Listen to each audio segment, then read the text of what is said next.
अस्सलाम वालेकुम, hi friends, कैसे आप सभी लोग। उम्मीद आप सब खैरियत से होंगे। आज मैं आपको रिसाइकलिंग के बारे में बताऊंगा, लेकिन उससे पहले मेरा चैनल सब्सक्राइब करें और इस वीडियो को लाइक करें और बाकी की डिटेल्स आपको मिस्टर नाइट बताएंगे।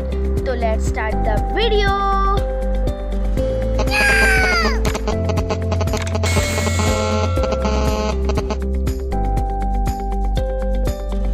लैंडफिल्स गार्बेज यानी कचरा फेंकने की जगह कई वजूहात की बिना पर परेशानी का बाइस है, लेकिन सबसे अहम बात मकामी कम्युनिटीज में माहौलियात और सेहत के बेशुमार मसाइल पैदा होते हैं। मिसाल के तौर पर जैसे ही कूड़ा गल जाता है, ये लीटेज नामी माहियात का एक जहरीला मुरक्कब बनाता है, जिसके नतीजे में हवा और पानी की मकामी ज़राई दोनों में बड़ी मिकदार में आलूदगी होती है।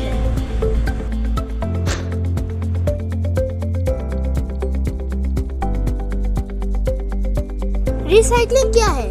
रिसाइकलिंग एक नामियाती मवाद जैसे शीशा, प्लास्टिक, धात या कागज लेने का अमल है और इसे प्रोसेस करता है ताकि इसे दोबारा इस्तेमाल किया जा सके।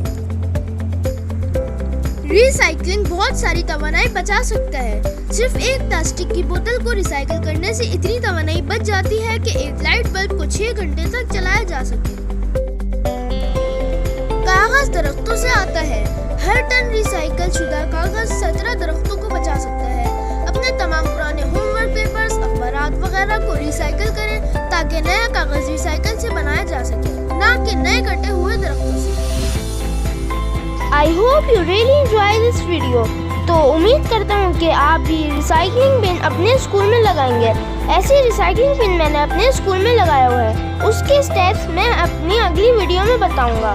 तब तक के लिए इजाज़त दें। See you next time. Take care. Allah Hafiz. Bye bye.